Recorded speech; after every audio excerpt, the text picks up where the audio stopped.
Good morning all of you. हम अपनी इस ऑनलाइन क्लास में BA second year political science की जो बुक है भारतीय राज्य व्यवस्था, उसमें हम आपातकाल पढ़ रहे थे। इमरजेंसी राष्ट्रपति है। भाग 18 में अनुच्छेद 352 से लेकर 360 तक है वो आपातकालीन उपबंध है, और आपातकालीन उपबंध है वो कहाँ से लिए गए हैं? जर्मनी से लिए गए हैं। आपातकाल अनुच्छेद 352 में अपन ने पढ़ा था। राष्ट्रीय आपातकाल अनुच्छेद 356 में अपन ने पढ़ा था। राज्य में आपातकाल या राज्य में राष्ट्रपति शासन, इन दोनों की अनुच्छेद 352 और अनुच्छेद 356 है। इसकी हम जो पिछले हमारी क्लास थी उसमें विस्तृत चर्चा कर चुके हैं। अनुच्छेद 352 है, उसका बताया था आज तक भारत में 3 बार लग चुका है। अनुच्छेद 356 है वो राज्य में संवैधानिक तंत्र है वो विफल होने पर लगता है, और आज तक 126 बार लग चुका है। मैं बता चुका हूँ सबसे पहली बार किस राज्य में लगा, राजस्थान में कितनी बार लगा, सबसे अधिक समय तक किस राज्य में लगा, सबसे कम समय तक किस राज्य में लगा। ये सारी बातें अपन कर चुके हैं। अब हम आज वित्तीय आपातकाल की बात करेंगे। तो वित्तीय आपातकाल है। वित्तीय आपातकाल संविधान के किस भाग में है? भाग 18 में ही है। आपातकालीन जो उपबंध है वो काफ़ी बार क्वेश्चन पूछा गया है। आपातकालीन उपबंध संविधान के किस भाग में है? तो आपातकालीन उपबंध और संविधान के किस भाग में है? भाग 18 में है। भाग 18 में सीधा क्वेश्चन आता है, आपातकालीन उपबंध किस संविधान के किस अनुच्छेद में, किस भाग में है? तो भाग 18 में अनुच्छेद 352 से लेकर अनुच्छेद 360 तक क्या है? आपातकालीन उपबंध है। और ये आपातकालीन उपबंध कहाँ से लिए गए हैं? तो इसका ध्यान रखना, ये जर्मनी से लिए गए हैं। आपातकालीन उपबंध वो कहाँ से लिए गए हैं? तो ये कहाँ से लिए गए हैं? जर्मनी से लिए गए हैं। इस बात का ध्यान रखना है, क्योंकि बार बार यहाँ से क्वेश्चन है वो कंपटीशन एग्जाम में आए हुए हैं। इस बात का ध्यान रखना है। अब आज हम वित्तीय आपातकाल की बात करेंगे। वित्तीय आपातकाल किस अनुच्छेद में? तो ध्यान रखना अनुच्छेद 360 में है। सीधा क्वेश्चन पूछ ले, भाग तो 18 ही है, पर वित्तीय आपातकाल है ये संविधान के किस अनुच्छेद में है? तो किस अनुच्छेद में? अनुच्छेद 360 में है। अब बात आ जाए वित्तीय आपातकाल है वो, या वित्तीय आपातकाल का जो प्रावधान है ये संविधान, ये भारतीय संविधान में किस देश से लिया गया? तो किस देश से? अमेरिका से। आपातकालीन उपबंध की बात आ जाए तो वो कहाँ से लिए गए हैं? जर्मनी से लिए गए। परंतु सिर्फ और सिर्फ वित्तीय आपातकाल की बात आ जाए तो कहाँ से लिए गए? अमेरिका से लिए गए। ऐसा क्वेश्चन आया हुआ है, तो इस बात का ध्यान रखना है। वित्तीय आपातकाल अनुच्छेद 360 में है, और ये प्रावधान किस देश से लिए गए हैं? अमेरिका से लिए गए हैं। इस बात का ध्यान रखना है। अब वित्तीय आपातकाल लगता कैसे है? जैसे अब हमने पिछली क्लास में अनुच्छेद 352 अनुच्छेद 356 में पढ़ा था कि लगने का कारण क्या है। जैसे युद्ध हो जाए, बाह्य आक्रमण हो जाए, या सशस्त्र विद्रोह हो जाए, तब अनुच्छेद 352 के तहत राष्ट्रीय आपातकाल लगता है। अनुच्छेद 356 में हमने पढ़ा था किसी राज्य में जो जनता द्वारा चुनी हुई सरकार है वो संविधान के अनुरूप नहीं चले, या वो अलग मत में आ जाए, तब वहाँ पर क्या लगता है? राज्य में राष्ट्रपति शासन लगता है। तो आज अनुच्छेद 360 में हम पढ़ेंगे कि ये वित्तीय आपातकाल है, ये कैसे लगता है? तो वित्तीय आपातकाल है ये आर्थिक असंतुलन। वित्तीय आपातकाल का लगने का कारण क्या है? आर्थिक असंतुलन। आर्थिक असंतुलन उत्पन्न होने पर है, आर्थिक असंतुलन उत्पन्न होने पर क्या लगता है? वित्तीय आपातकाल लगता है। अनुच्छेद 360 या वित्तीय आपातकाल लगने का कारण क्या है? तो हमारे देश में अगर आर्थिक असंतुलन उत्पन्न हो गया तो क्या हो सकता है? वित्तीय जो आपातकाल है वो लग सकता है। इस बात का ध्यान रखना है। या हमारी मुद्रा,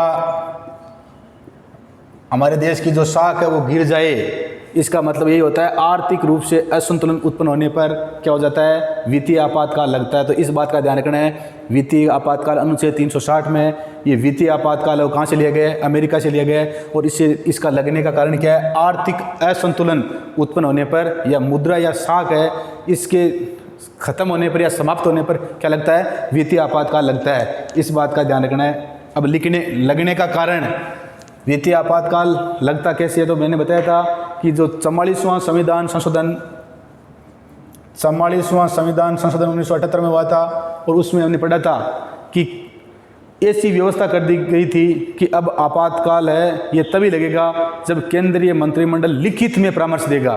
तो जो वित्तीय आपातकाल है, वित्तीय आपातकाल है वो केंद्रीय मंत्रिमंडल है,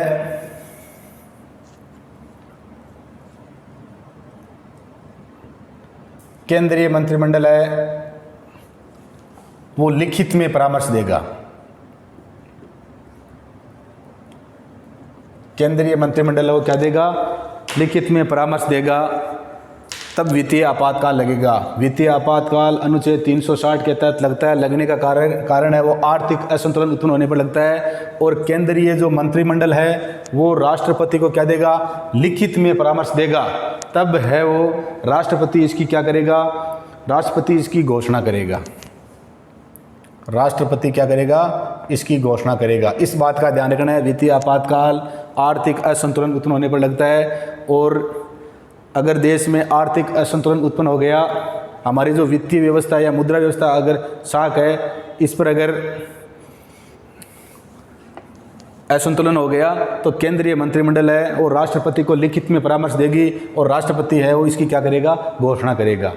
कौन करेगा घोषणा? राष्ट्रपति इसकी घोषणा करेगा।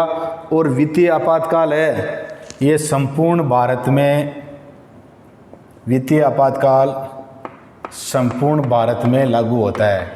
इस बात का ध्यान रखना। हमने अनुच्छेद 352 पढ़ा था। अनुच्छेद 352 में पढ़ा था कि ये 44वां जो संविधान संशोधन है उसमें ये व्यवस्था कर दी गई है कि ये भारत या भारत के किसी भाग में या भारत के किसी क्षेत्र में भी लग सकता है, परंतु वित्तीय आपातकाल केंद्रीय मंत्रिमंडल के परामर्श से देश में आर्थिक असंतुलन है वो उत्पन्न होने पर राष्ट्रपति इसकी घोषणा करता है और ये संपूर्ण भारत में लागू होता है। इस बात का ध्यान रखना। वित्तीय आपातकाल है ये संपूर्ण भारत में लागू होता है। अजय किशन की वित्तीय आपातकाल है ये लागू होता है, तो इस बात का ध्यान रखना है, वित्तीय आपातकाल संपूर्ण भारत में लागू होता है। ये भारत के किसी क्षेत्र में इसमें कुछ नहीं है। ये अगर वित्तीय आपातकाल लागू हो गया तो संपूर्ण भारत में लागू होगा। इस बात का ध्यान रखना है। और इसका अधिकतम समय भी निश्चित नहीं है। वित्तीय आपातकाल का जो अधिकतम समय है ये निश्चित नहीं है। काफ़ी बार क्वेश्चन पूछा गया है कि वित्तीय आपातकाल है कितने समय तक लगता है, तो ये ध्यान रखना है, वित्तीय आपातकाल का अधिकतम जो समय है वो निश्चित नहीं है। इसका अधिकतम कोई समय नहीं है। अधिकतम समय है वो इसका निश्चित नहीं है, मतलब ये अनिश्चित समय तक लगता है। इस बात का ध्यान रखना है। हालांकि हमारे देश में आज तक एक बार भी वित्तीय आपातकाल वो नहीं लगा है, परंतु इसका अधिकतम समय वो क्या होता है? अनिश्चित होता है। अगर एक बार वित्तीय आपातकाल लग गया तो इसको जितने समय तक केंद्रीय मंत्रिमंडल रखना चाहिए संसद, उतने समय तक क्या कर सकते हैं? रख सकते हैं। इस बात का ध्यान रखना है। तो अधिकतम समय इसका, अजय किशन की वित्तीय आपातकाल का अधिकतम समय क्या होता है? तो इसका अधिकतम समय वो क्या नहीं है? निश्चित नहीं है। इसका अधिकतम समय है वो निश्चित नहीं है। इस बात का ध्यान रखना है। इसका अधिकतम समय वो अनिश्चित है। अब बिना संसद की स्वीकृति के अगर वित्तीय आपातकाल भाई लगने का जो प्रोसेस है वो क्या है? अगर देश में आर्थिक असंतुलन उत्पन्न हो जाएगा, केंद्रीय मंत्रिमंडल ने राष्ट्रपति को लिखित में परामर्श दे दिया और राष्ट्रपति ने क्या कर दी? वित्तीय आपातकाल की घोषणा कर दी। तो घोषणा होने के बाद, राष्ट्रपति ने जब घोषणा की है तो घोषणा होने के बाद ये संसद की बिना स्वीकृति के 2 माह तक लागू रह सकता है। हमने पढ़ा था अनुच्छेद 352 है, वर्तमान समय में 1 महीने तक, अनुच्छेद 356 के तहत 2 महीने तक, और ये भी अगर राष्ट्रपति ने उद्घोषणा करती तो संसद की बिना स्वीकृति के ये 2 माह तक लागू रह जाएगा। इस बात का ध्यान रखना है। परंतु संसद की स्वीकृति 2 माह के अंदर अंदर संसद की क्या लेनी पड़ेगी? स्वीकृति लेनी पड़ेगी। 2 माह के अंदर अंदर संसद की क्या लेनी पड़ेगी? स्वीकृति लेनी पड़ेगी। और तब ये हो, अगर 2 माह के अंदर अंदर संसद की स्वीकृति ले ली तो ये क्या हो जाएगा? लंबे समय तक लागू रह जाएगा और इसकी बार बार 6 माह में वो स्वीकृति वो लेना आवश्यक नहीं है। इस बात का ध्यान रखना है। ध्यान रखने वाली बात वित्तीय आपातकाल में यह है कि संसद की स्वीकृति के बाद 6 माह तक बार बार स्वीकृति लेने की आवश्यकता नहीं है। तो इसका अपने को ध्यान रखना है। अनुच्छेद 360 में वित्तीय आपातकाल है। वित्तीय आपातकाल कहाँ से लिए गए? अमेरिका से लिए गए।